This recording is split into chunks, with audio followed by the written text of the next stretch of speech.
रिज़्क़ में बरकत का 20वां सबब है इल्म हासिल करना। जब कोई इंसान इल्म हासिल करता है, अल्लाह ताला इसके ज़रिए भी उसके रिज़्क़ में बरकतें अता फ़रमाता है। हज़रत अनस रज़ी अल्लाह तआला अन्हु से रिवायत है, फ़रमाते हैं काना अख़वानी अला अहद रसूलिल्लाहि सल्लल्लाहु अलैहि वसल्लम, नबी अकरम सल्लल्लाहु अलैहि वसल्लम के ज़माने में 2 भाई थे। फ़काना अहदुहुमा यअति नबी सल्लल्लाहु अलैहि वसल्लम, एक भाई हुजूर के पास आता था, आपसे दीन सीखता था। वल आखरु यहतरिफु, दूसरा भाई पेशा था उसका, यानी वो एक कारीगर था और वो काम काज किया करता था। फ़शकल मुख्तरिफ़ु अख़ाहु नबी सल्लल्लाहु अलैहि वसल्लम, जो पेशे वाला सहाबी था वो आया आप सल्लल्लाहु अलैहि वसल्लम से अपने भाई की शिकायत की। मतलब ये था, दिन भर में मैं काम काज करता हूँ, मेहनत मजदूरी करता हूँ, मैं कारीगर हूँ और मेरा ये भाई आपसे इल्म हासिल करता है, ये काम नहीं करता। आप सल्लल्लाहु अलैहि वसल्लम ने फरमाया लअल्लका तुरज़क़ु बिही, शायद अल्लाह तुझे भी रिज़्क़ इसकी वजह से देता। ये सुनन तिरमिज़ी की रिवायत है। इस हदीस से मालूम हुआ जो इंसान इल्म हासिल करता है, अल्लाह इल्म की वजह से रिज़्क़ में बरकतें अता फ़रमाता है। इसलिए जिस घर में कोई बच्चा कुरान हिफ्ज़ कर रहा होता है, आलिम बन रहा होता है, मुफ्ती बन रहा होता है, दीन का माहौल होता है, अल्लाह ताला वहाँ रिज़्क़ में बरकतें अता फ़रमाता है। सास बहू का झगड़ा, बाप बेटे का झगड़ा, भाई जो भाई से दस्तो गिरेबान है, ये ख़त्म हो जाता है। रिज़्क़ में अल्लाह वुस्अतें और बरकतें अता फ़रमाता है। इसलिए अगर कोई इल्म हासिल कर रहा हो, उसे दीन से नहीं हटाना चाहिए। बाज़ नादान हैं, कहते हैं ये बच्चा पढ़ेगा, ये बच्चा कहाँ से खाएगा। आज के बाद सोशल मीडिया पर ऐसे चंद लोग नज़र आते हैं और बाज़ नाम नहाद स्कॉलर जो ये कहते नज़र आते हैं बच्चा हाफिज़ बनेगा, मौलवी और आलिम बनेगा, कहाँ से खाएगा। जो अल्लाह खिंजीर को खिला रहा है, क्या वो खैरुकुम मन तअल्लमल कुरान व अल्लमा को नहीं खिलाएगा।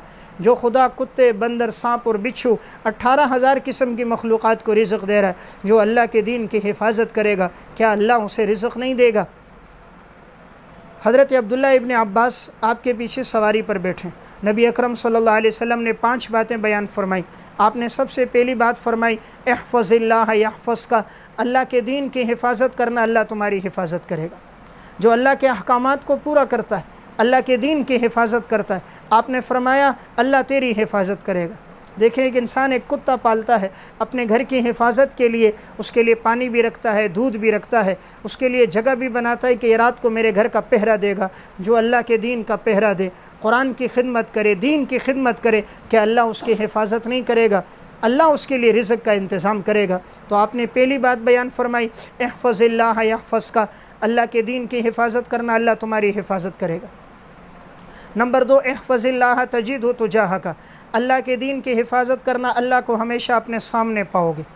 नंबर 3 इज़ा सअल्ता फ़स्अलिल्लाह, जब मांगना हो तो सिर्फ़ अल्लाह से मांगना, अल्लाह के अलावा किसी और के सामने हाथ न फैलाना। नंबर 4 इज़ा इस्तअनता फ़स्तईन बिल्लाह, जब मदद तलब करनी हो तो सिर्फ़ अल्लाह से करना, गैरुल्लाह के सामने कभी सजदा न करना, गैरुल्लाह के सामने कभी झोली न फैलाना। नंबर 5 वअलम अन्नल उम्मत लव इज्तमअत अला अन यनफ़ऊका बिशैइन लम यनफ़ऊका बिशैइन इल्ला मा क़द कतबल्लाहु लक, सारी उम्मत जमा हो जाए तुम्हें नफ़ा पहुँचाए, नहीं नफ़ा पहुँचा सकती जब तक तेरे अल्लाह का हुक्म ना हो। वअलम अन्नल उम्मत लव इज्तमअत अला अन यज़ुर्रूका बिशैइन लम यज़ुर्रूका बिशैइन इल्ला मा क़द कतबल्लाहु लक, सारी उम्मत जमा हो जाए तुम्हें नुकसान पहुँचाए, नहीं नुकसान पहुँचा सकती जब तक तेरे अल्लाह का हुक्म ना हो। इसलिए नफ़ा नुकसान मेरे अल्लाह के अमर से। तो आपने पहला जुमला क्या फरमाया, इहफ़ज़िल्लाह यहफ़ज़का, अल्लाह के दीन की हिफाजत करना, अल्लाह तुम्हारी हिफाजत करेगा।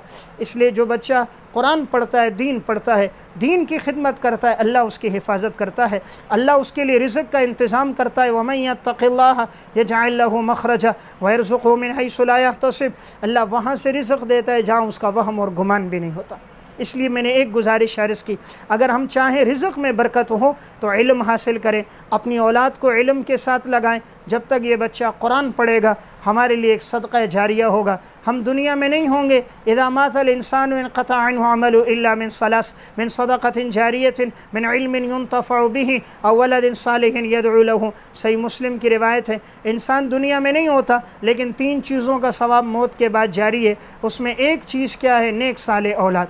तो जिसने इल्म पढ़ा होगा अल्लाह ताला उसका ये सदक़ा जारिया बरकरार रखेगा। वो जब भी तिलावत करेगा वालिदैन को पूरा पूरा अजर व सवाब मिलेगा।